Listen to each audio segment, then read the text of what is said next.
Hello and welcome to my channel. I am Stephanie. This is the week 42, October the 9th through October 15th weekly wrap up.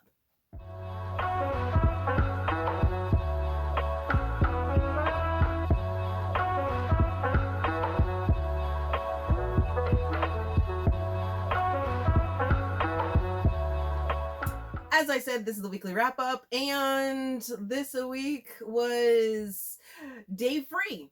So yeah, you would think that I got more reading done than I actually did, but hey, it is what it is. I didn't do a lot of television watching, but I did read a good amount of books. And if you didn't tell or can't tell, I redid my hair. I thoroughly enjoy it. It's shorter, it's like bouncy, it has like this like fling thing to it, and I am here for it. So yeah, that's what happened this week.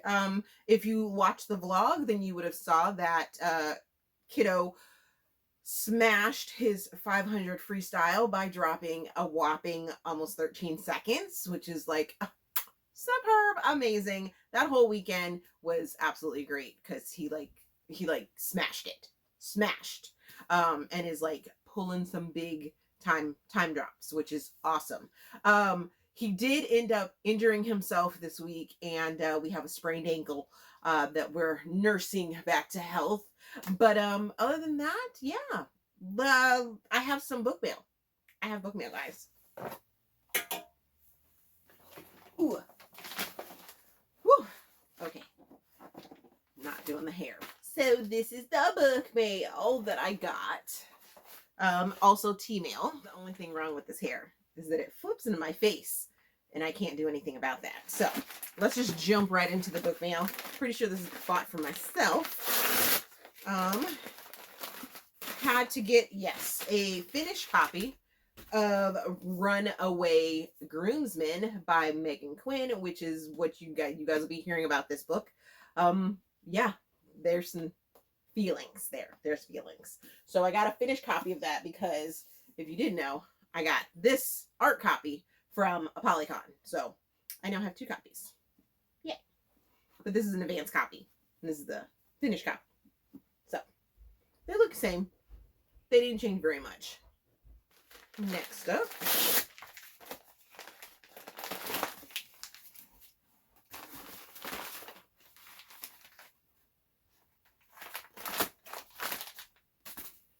Got myself a copy of Silver Lining by Aleatha Romig, which you guys will be hearing about in this vlog as well, or in this weekly wrap up as well. Wow, what? Look at that. So we got that. Had to get a copy of that because collection. All right. This box came from Barnes & Noble, part of my year-round pre-order Christmas thing that I did for myself, and it is my copies of the next 365 days. Now that I have this, I think I'm going to possibly do a vlog where I read all 3 books and then watch all 3 movies. Don't know. Let me know down in the comment section if you'd be interested in that. Then I also got a copy of The Pregnancy Proposal by Niobe Bryant. This is the next book in the Cress Brothers series that she has with the Desire line, and can't wait to read this. Can't wait to read that. So those are the other books that then I also received my Willow Winters box, and let's open it up and see what I got this month. Or it might be for the quarter. I'm not exactly sure. I think it might be the quarter. Alrighty, so got the box. Oh, there's stuff like ready to fall out. Whoop. So we have the usual thank you note, of course. Then we have it all wrapped up here, nice and pretty. I will mark spoilers just in case you don't want to be spoiled and you have ordered this box as well, so you don't get that. We have an envelope with stuff, I'm sure. Let's see. Wow, this is like really like, okay, I'm not going to be able to hold that. It's like super packed this time. Condensed We have a dark romance sticker. Ooh, a dark romance pin. I am here for that.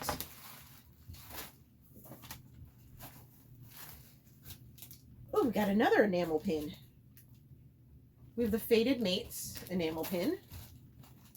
Is this may be my Kickstarter box. Oh, ooh, a Fated Mates bookmark. Then we have Dark Romance Reader, and got 2 of those. And then we have my books. So let's see. And yes, these are my special edition books. Ooh. So I got the 2 books that she has out right now for the God, what is this series called? I'm not sure what the series is called. I can't remember. But these are the artist rendered book covers. So we have Wounded Kiss, and we also have Gentle Scars, and Primal Lust just came out, so I don't know when she's going to have that 3rd book available like this so that I can finish this collection. But then I also got a copy of What I Would Do For You, which is the FBI serial killer detective love triangle that she has going on here in the beautiful Kickstarter cover, which is the foil and then the sprayed edges and super pretty satiny pages and things like that to go on my shelf. So super happy to have that to add to my collection. Alrighty, then lastly, we have my Sips by box, and if you didn't know or have not, just a reminder, I am a Sips by rep, so if you would like $5 off of your subscription, make sure you check the links down below. You can get $5 off of your subscription, and what they'll do is they'll give you a test, you put in your likes, your dislikes, things like that, and then every single month for a low price, a very reasonable price, they will send you 4 different teas in a tasting size, usually ranging from like 4 helpings or 4 servings to maybe sometimes 15. It just depends on the tea and how it's set up and things like that. So sometimes it's a loose sleeve tea, sometimes it's in bags, things like that. So yeah, this box is awesome. So let's see, this is my October box. So perfect for this month. And it has in here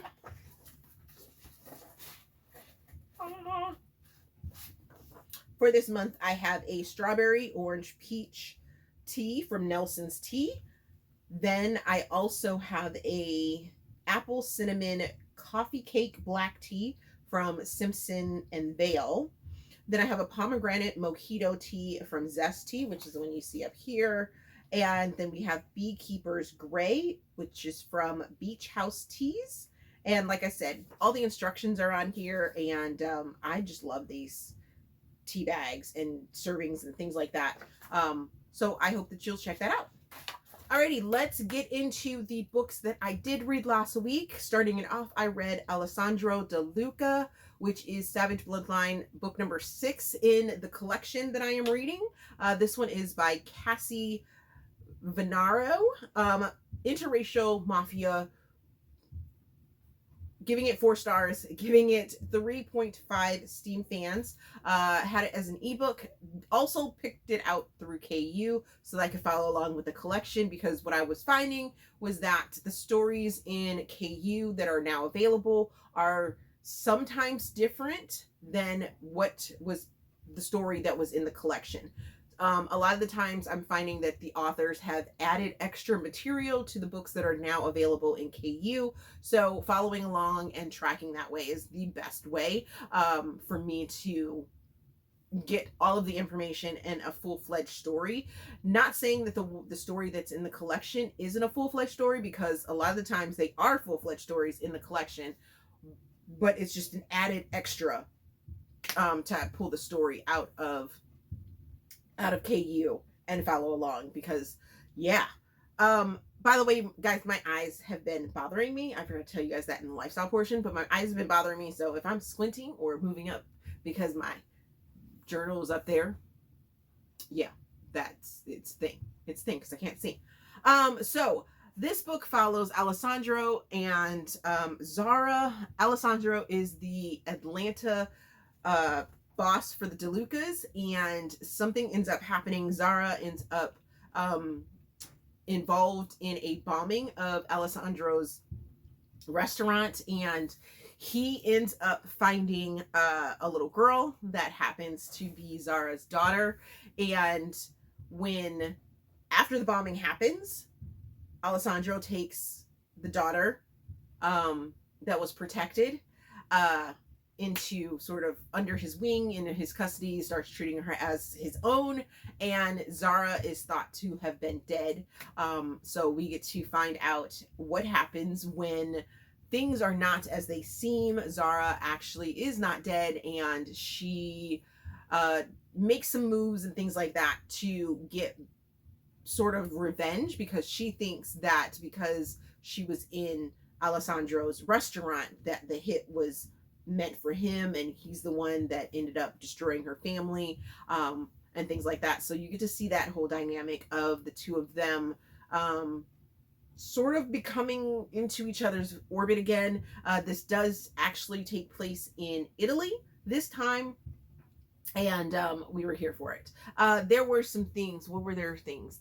So we have content warnings for grief, survivor's guilt, revenge, and I think that's it. There's a big turf war going on, so there is that going on in the story.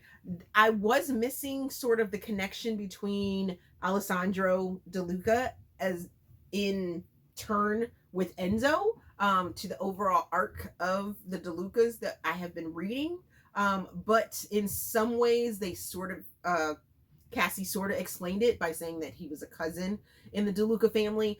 There were some other names that ended up popping up that I was like, have I heard that name before? And is this going to connect somehow or another? I also found out that there is going to be another season of the DeLucas that weren't included in this collection. So I'm kind of excited about that. So maybe I'll get to the last book in the collection, find out some things, and then, you know, the next season of all of this, this mafia family, because obviously it's a huge family. It's a huge family. It's crossing over so many different authors' works, and I'm just like, I'm here for that. The next book that I finished was My Dad's Best Friend, which is A Touch of Taboo, number 3 by Katee Robert, placing this in Taboo novella. Giving it 3 stars. I think on Goodreads I might have given it 4, but the more I thought about it and, you know, sit on it, I'm like, I didn't particularly care for it. So it did get 3.5 Steam fans from me. It was kind of spicy and things like that. I listened to this as an audiobook, something I needed to get to that I had checked out and stuff like that through my Hoopla. This is Caught in a Rainstorm, so Forced Proximity. As it said, Dad's best friend, also Dad's former partner, not like work partner. That's what I was going for, work partner. And there is a what is it? I don't know the acronym for it, but it's like Daddy Kink. So there's that. We have Blake, who has taken over her father's architect firm, and then we have Jonas, who was her father's like go-to architect to build plans and, you know, make buildings and things like that. So she travels out to his location, his house where he has retired to, and is like, I need you to, help me out. And if I have to seduce you, I've wanted to seduce you for the longest of times. You rejected me 6 years ago, but now here is my chance. I'm going to get you to work for me. In turn, they give into their wants and their needs and things like that. And yeah, that happens. It just went a little overboard with me with the whole yes daddy phrase, and it kind of turned me off. I was just like, okay, enough of that. Not knocking anyone that enjoys that. If you do, this is the book for you. But it was just a few too many times for me. The next book that I finished was Southern Storms, which is Compass #1 by Brittainy Cherry. And placing this in contemporary, giving it 4.25 stars. I'm still kind of on the fence about that. Well, no, I want to give it 2.5 stars. It just won't be rounded up, so it'll just be 4 stars on Goodreads. Gave it 2.5 Steam Fans because I felt that this was more contemporary romance and almost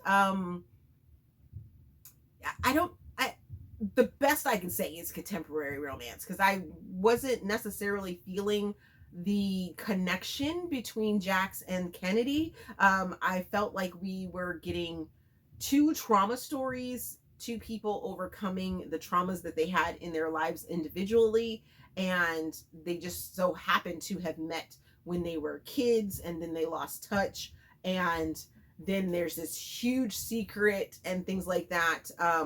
Kennedy is getting out of a really, really bad relationship. It's a mentally abusive relationship and things like that. Her husband just up and is like, you're not grieving properly for a tragedy that ended up happening to us. Blames her for some things that ended up happening and serves her with divorce paperwork. That's like what we're thrown into right off the bat. Kennedy is also dealing with some mental health issues or topics, and there's discussion there, but at the same time, it didn't feel like she was handling her mental health stuff. Jax, on the other hand, his issues and his mental health was kind of discussed in the beginning, and I just felt like his storyline took over Kennedy's storyline, and it didn't like work well together. That's kind of all I'm sort of on the fence. It was anticlimactic for me. Normally Brittainy Cherry books like grip me and gut me and things like that. Yes, I had some heartfelt moments with this one, but I wasn't completely all in, just sucked into the emotion of it. Her sister, Kennedy's sister, in the beginning was like, I was rooting, and then she had this like flip switch that I was just like, oh, you're supposed to be my sister and that's how you gonna talk to me? What? No. And then she flips it again, and it's like, we're back on Team Kennedy, and I was like, what? I don't understand. Didn't understand. The next book that I finished was Silver Lining by Aleatha Romig. This is a standalone. However, if you have read all of the other books that Aleatha has written, there are so many special, beautiful Easter eggs in this that is just absolutely just perfection. So this is a romantic suspense vacation romance going on Forbidden. Like we like Aleatha, her and her dark twistiness.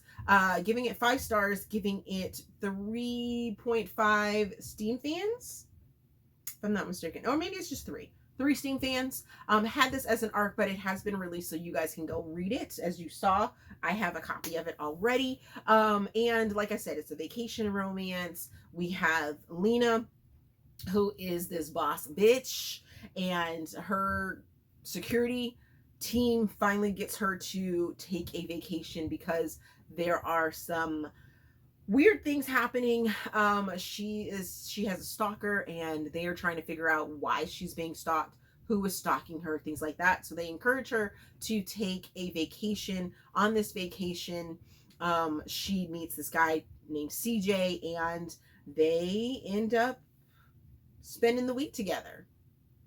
letting go of their lives that they have going on, because both of them are on this vacation to let go of their lives, just kind of be in the moment, and they get in the moment. I was here for it. But at the same time be vulnerable with each other and sort of let each other in. And then there's this little bit of a twist where CJ and Lena actually are already in each other's orbits and things like that. CJ is younger than Lena is, and I love that aspect. I love that aspect. Just age gap, give it to me all the time. So there's that. The next book that I finished was Giovanni DeLuca, which was the 7th book in the Savage Bloodline collection that I read. This one is written by Casey Martin. Interracial mafia romance, giving it 4.25 stars, giving it 3.5 Steam fans. Pulled this out of KU as well as reading it through the collection. There is a lot of content in the KU version that was not in the collection for this one as well, to include like a couple epilogues and just a lot of extra things throughout the chapters and everything like that. So we have Giovanni, who is a MMA fighter that is retiring because he is being promoted within the family to capo of Nashville. That's where they're at, Nashville. And then we have Egypt, who is the daughter of a guy that helps Giovanni out. In the beginning of the book, he like sort of is getting jumps, but then Egypt's father steps in and helps Giovanni out. So he's like, anything you need, I got you. And they build this relationship, and he ends up getting Egypt a job. Egypt ends up crushing on Giovanni for the 2 years that she is working with him, and he is fighting off his lust. She knows that that he has a secret life and things like that, but never crosses that sort of dynamic and things like that. It blurs the line or anything like that, until she's like, I'm gonna make him see that I want him to cross the line. I want that to happen. So she starts to seduce him, and this is their story of when they finally do decide to cross that line. And I was here for it. I wanted more. I enjoyed the extra that I got from the KU version. Although I did have to read it with my eyes. But overall, I really enjoyed it because I was going back and forth with it. Then the final book that I finished reading last week was Runaway, Groomsman by Meghan Quinn, which I'm placing in contemporary, although I don't know that I want to place it in contemporary. I don't know. I can't say that this is a traditionally published book. It is published by Mott Lake and Amazon.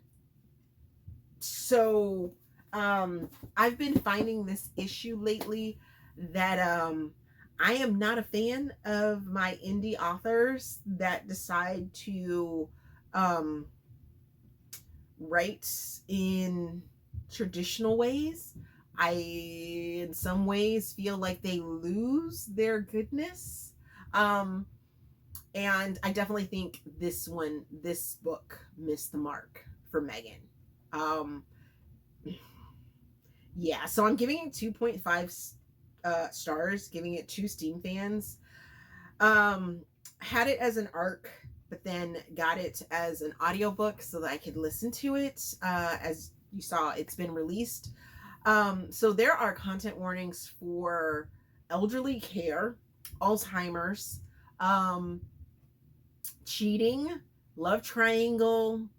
This is the slowest of slow burns that I have read in a long time. Then our 90% conflict that ends up happening was BS. Just straight BS. I mean, I was just like, that's poop. That's shit. No.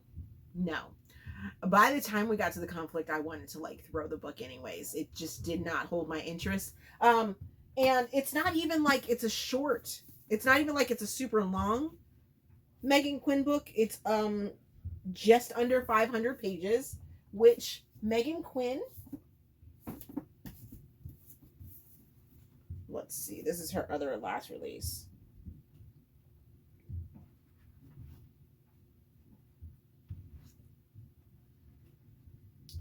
This is just about the same, 433 pages, and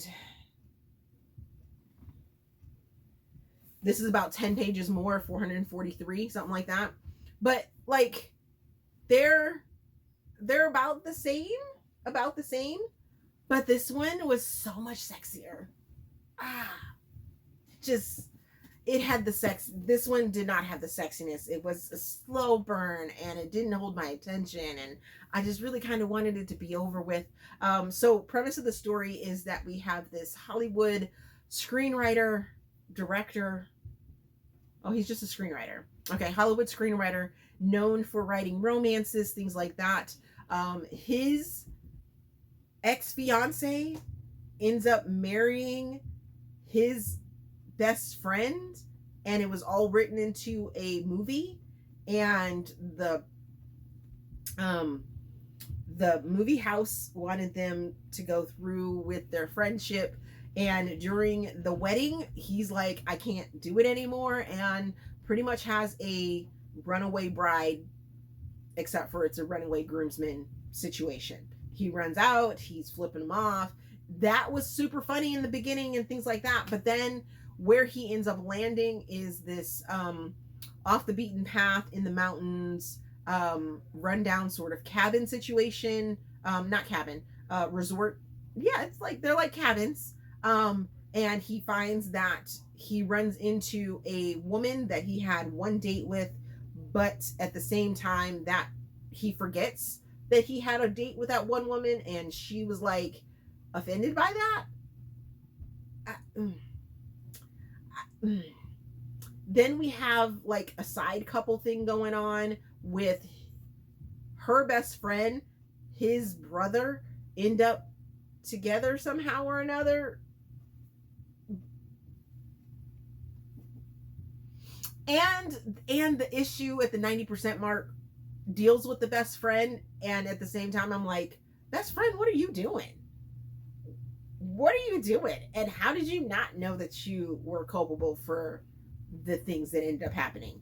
But the whole point, the slowness of it killed me, because they were like, he helped her renovate the inn, and that's what the story is about. It's about him. And then throw in some gay dads just to top it all off, and I was just like, okay. And then there's the store there's like a hairspray. There's so much just like didn't make sense for this book, and it hurts my heart that I had to, like, yeah. So what am I currently reading? I am currently reading Paolo, DeLuca, which is the next book in the Savage Bloodline Chronicles, or Chronicles collection by Tamika Brown. This is a new author for me, so I'm kind of excited to see what Tamika brings to the table. I've seen her name over on TikTok a little bit. Then I got an arc of A Wild Heart by Amie Knight, which is her next book coming out in her series that we didn't know we were getting, but now we are, and I am so here for this. I cannot wait to start this book. I'm also going to be reading New York Sour by Imani J. It's part of the Lunchtime Chronicles, and y'all know I am eating those up. And then finally, I'm going to jump into Taking Shots by Toni Aleo, which is a hockey romance. I did a little thing over on TikTok, if you didn't see it, about hockey and things like that. And yeah, I want to see what Toni does with it. So there is that. Alrighty, so other than that, I don't think anything else is going on. Last week I did start back with the Let Me Introduce You series, so make sure that you're watching those. I do have more coming up. If you saw the September wrap up, you got a little bit of a sneak peek on some of the upcoming authors that you guys will be seeing interviews for. Super excited about that. As always, if you enjoyed this video, please give it a big thumbs up, subscribe to the channel. Also, there is a feedback form down in the description box so you guys can help me improve my channel. There is the Let Me Introduce You series suggestion form, as well as the author interest form down in the description box. So if you're an author and are interested, I may be reaching out to you if you fill out the form to do an interview. Other than that, thank you guys for watching, and I will see you in another video. If you come with me tonight, I can show you things you've never seen. If you come with me